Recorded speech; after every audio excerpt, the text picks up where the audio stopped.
토트넘의 손흥민과 해리케인이 환상의 짝꿍임을 다시 한번 증명하며 지난 수원 월드컵 경기장에서 열린 토트넘과 세비야의 경기를 1대1 무승부로 마무리했습니다.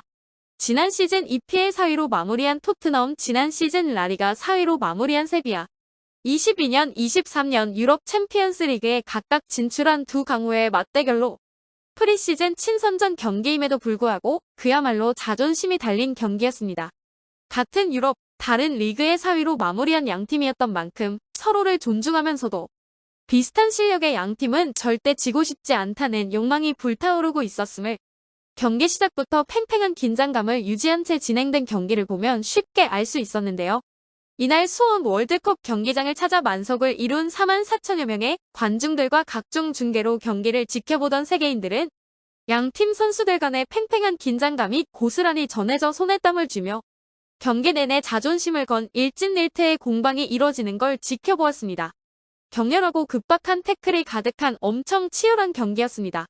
이날 안토니오 콘테 토트넘 감독은 팀 K리그전에서 후반에 기용했던 손흥민과 케인을 선발로 배치하며 최정예의 전력을 구성했는데요. 3-4-3 포메이션을 바탕으로 최전방의 케인 좌우에 손흥민과 히샬리송이 자리했습니다. 토트넘이 케인을 향한 섬 굵은 패스로 치고 나가면 세비야 선수들은 개인기를 갖춘 기동력으로 포위망을 형성했습니다. 실제 세비야는 라리가에서도 짠물 수비로 실점이 많지 않은 팀으로 공수 밸런스를 잘 갖춘 팀입니다. 이런 까닭의 중원에 피에르 호이비에르를 거쳐 전개되는 공이 손흥민과 히샬리송, 케인에게 연결되더라도 유효 슈팅까지 연결되기가 어려웠습니다. 전반 16분 손흥민이 페널티 박스 왼쪽 외곽에서 오른발로 감아 차 골문을 노렸으나 벗어났습니다. 전반 26분 손흥민의 패스를 받은 케인이 중거리 슛으로 그물망을 흔들었지만 앞서 호이비에르의 패스를 받는 과정에서 옵사이드 판정으로 노골로 인정됐습니다. 세비야는 높은 점유율로 토트넘을 공략했는데요. 파푸 고메스가 전반 29분 중거리 슛으로 토트넘의 간담을 서늘하게 했지만 키퍼 요리스 선방으로 막아냈습니다. 전반 33분에는 세세뇽의 크로스를 손흥민이 멋진 헤더로 연결했으나 세비야 골키퍼 디미트로비치의 손에 잡혀 아쉬움을 더했습니다. 역공에 나선 세비야는 손흥민의 토트넘 전 동료였던 에릭 라멜라를 내세워 전반 37분 토트넘 골대를 맞추며 간담을 서늘하게 했는데요. 하지만 결국 후반 4분 손케디오의 합작으로 선제골을 터뜨리며 균형을 무너뜨렸습니다. 손흥민이 마르세유 턴으로 돌파를 시도했지만 수비 선수에게 막혔습니다. 하지만 끝까지 집중력을 놓지 않고 패스해주었고 케인이 골망을 흔들었습니다. 손케 듀오는 확실히 토트넘에 믿을 수 있는 공격 카드였는데요. 손케 듀오의 힘은 두 선수가 가진 높은 집중력에서 나오는 것임을 다시 한번 확실히 증명하는 순간이었습니다. 후반 3분 손흥민이 페널티 아크에서 그림 같은 마르세유 턴을 시도했습니다. 뒤에서 잡아당긴 수비수 때문에 턴하며 몸의 밸런스가 무너졌지만 끝까지 집중력을 놓치지 않고 페널티 박스에 있던 케인에게 연결했는데요. 드리블하고 있는 도중 공을 한쪽 발로 자신한테 끌어들이는 동시에 상대방을 등지고 다른 쪽 발 뒤꿈치로 공을 끌며 다시 앞으로 돌아 제치는 마르세유 턴을 시도했는데 수비수가 옷을 잡아당기며 밸런스가 무너지게 된 것이죠. 이날 손흥민은 사방에서 압박해오는 상황에서 간결한 슛페인트 동작으로 수비를 벗겨내고 자신을 막으러 온 다른 수비를 그림 같은 마르세유 턴을 하며 케인에게 패스했는데요. 손흥민의 볼 컨트롤을 지켜보던 유럽의 중계 해설자들은 손흥민의 마르세유 턴은 정말 훌륭하다며 극찬합니다. Son trying a little spin. This is brilliant from Son. Little 360 degree spin. And then just threaded it through while he was already tumbling to the floor. 경기 후 인터뷰에서 의도했던 움직임이었냐는 물음에 손흥민은 100% 계산된 개인기였고 의도한 턴과 패스였다고 대답했었는데요. 공을 받은 손흥민이 미리 케인에게 패스하려고 했지만 수비수들이 케인을 마크하는 것을 보고 개인기를 통해 수비수들이 자신에게 달려들 수 있도록 유도했다고 그는 설명했습니다.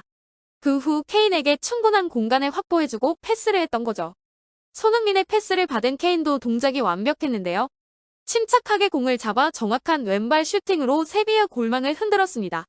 팬들의 함성에 손흥민과 케인은 환한 웃음으로 반응했습니다. 손흥민과 케인은 EPL에서 역대 최다인 41골을 합작 중인데요. 프리시즌 경기에서도 계속해서 좋은 경기력을 보여주고 있습니다. 플랜 로페테기 감독이 이끄는 세비야도 호락호락하지 않았는데요. 해결사는 역시 후반 투입된 이반 라키티치였습니다. 바르셀로나 소속 시절 국내 팬들에게 많이 알려진 라키티치는 후반 19분 아크 앞에서 얻은 슈팅 기회를 그대로 골로 연결했습니다. 측면에서 올라온 패스를 동료가 아크 앞에 살짝 떨어뜨려주자 그대로 오른발 슈팅으로 우이고 요리스 골키퍼도 손을 쓸 수 없는 왼쪽 골대 상단에 꽂았죠. 콘테 토트넘 감독은 이후 케인과 손흥민, 호이비에르 등 주축을 대거 빼고 새로운 선수를 투입하는 등 프리시즌 구상에 따른 전력을 운용했는데요. 양 팀은 프리시즌 일정답게 어린 선수들을 대거 교체 투입하며 경험을 쌓게 했죠. 세비야는 막판까지 압박의 강도를 높이며 토트넘을 조여왔지만 두 팀 모두 수비에서 뛰어난 볼키핑 능력과 탈락박 능력을 보여주며 더 이상의 골을 허락하지 않았습니다. 양 팀은 몸싸움과 신경전을 불사하며 치열한 경기를 펼쳤는데요. 더 이상의 추가점을 기록하지 못하고 경기를 마무리했습니다. 영국 스포츠 매체인 토크 스포츠 역시 이날의 경기를 아주 격렬했던 경기로 묘사했는데요. 그 이유를 EPL과 라리가 사위들 간의 자존심을 건 경기였기 때문으로 해석하기보단 그 바로 전 경기에서 얻은 결과 때문이라고 분석했는데요. 토크 스포츠는 세비야와의 격돌은 격렬했고 급박함과 고약한 태클들로 가득했다. 그것은 토트넘이 강력했던 팀 K리그를 상대로 좋은 테스트를 받았었기 때문이었다. 라며 강팀이었던 팀 K리그를 상대로 좋은 성적을 거두었기 때문에 세비야가 거친 태세로 경기를 몰아붙였다고 해석했습니다. 또한 팀 K리그와 경기를 막 끝냈을 때도 이미 한 차례 경기 결과를 내세우며 토트넘이 22-23 시즌에서 첼시를 반드시 이길 수 있을 것이라는 언쟁을 벌이기도 했었는데요. 한 팬은 제이미가 우리는 6점을 득점했다 라고 말했지만 하나는 페널티였고 하나는 굴절이었으며 하나는 자책골이었다. 또 다른 하나는 수비수의 큰 실수였다라고 콕 집어내기도 했죠. 영국 일간지 더 선도 토트넘의 마지막 골은 팀 K리그가 손흥민에게 준 선물이라며 수비수 김지수가 손흥민에게 패스의 마지막 득점을 하게 한 이후 팬들은 손흥민을 위해 이 경기의 결과가 이미 정해져 있었던 거라는 농담을 한다라며 팬들의 우스갯소리를 다룬 기사를 내보내기도 했습니다. 즉, 팀 K리그와 토트넘의 경기가 격렬한 경기였고 결과적으로 토트넘이 6-3으로 이겼지만 팀 K리그의 실력 또한 만만치 않았음을 시사했죠. 반면 영국 토크 스포츠의 지적처럼 이번 세비야와의 경기에서는 고약한 태클들이 가득했었는데요.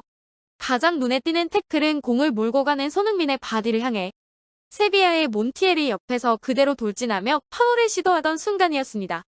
몬티엘은 작정하고 파울하려고 손흥민에게 부딪혔고 손흥민은 옆구리를 가격당했음에도 불구하고 강력하게 버티며 그대로 공을 몰고 나아갔습니다. 그 과정에서 의도치 않게 손흥민의 팔꿈치에 몬티엘이 가격당했는데요. 몬티엘은 입 부근이 찢어지며 피를 흘렸죠. 자신이 화를 부른 격이었습니다. 영국 일간지 더 선은 경기가 끝나자마자 바로 곤살로 몬티엘리 피투성이가 되면서 토트넘과 세비야와의 충돌이 불붙었다라는 제목으로 이 사건에 대해 조명했는데요. 그 내용을 살펴보면 다음과 같습니다. 토트넘과 세비야 선수들은 이날 오후 한국에서 열린 친선 경기에서 전반 종료 휘슬이 울린 후 서로 충돌했다. 몇 분 전 윙어에게 의도치 않게 붙잡힌 후 몹시 화가 난 곤살로 몬티엘이 한국의 영웅 손흥민을 맞서려고 시도했다. 세비야는 이것이 친선 경기라는 것을 잊은 듯 경기장에 들어왔다. 그리곤 토트넘의 스타들에게 계속해서 달가닥거리며 달려들었다. 그 중에서도 특별히 문제를 일으킨 장본인은 풀백 몬티엘리였다라고 언급했습니다. 비록 초반부터 너무 호전적이었던 세비야의 일부 선수 때문에 양 팀의 충돌 해프닝이 있었지만 만석을 이룬 약 4만 4천여 명의 관중들은 두 팀이 펼치는 수준 높은 경기에 팀을 가리지 않고 응원하며 한국인들만의 놀라운 응원 매너를 또 한 번 보여주었는데요. 토트넘과 세비야 모두 한국 팬들 덕분에 뜻깊은 시간을 보냈다며 고마움을 표했습니다. 한국인들만의 따뜻한 정과 사랑이 어떤 것인지 제대로 느끼게 해준 것 같습니다.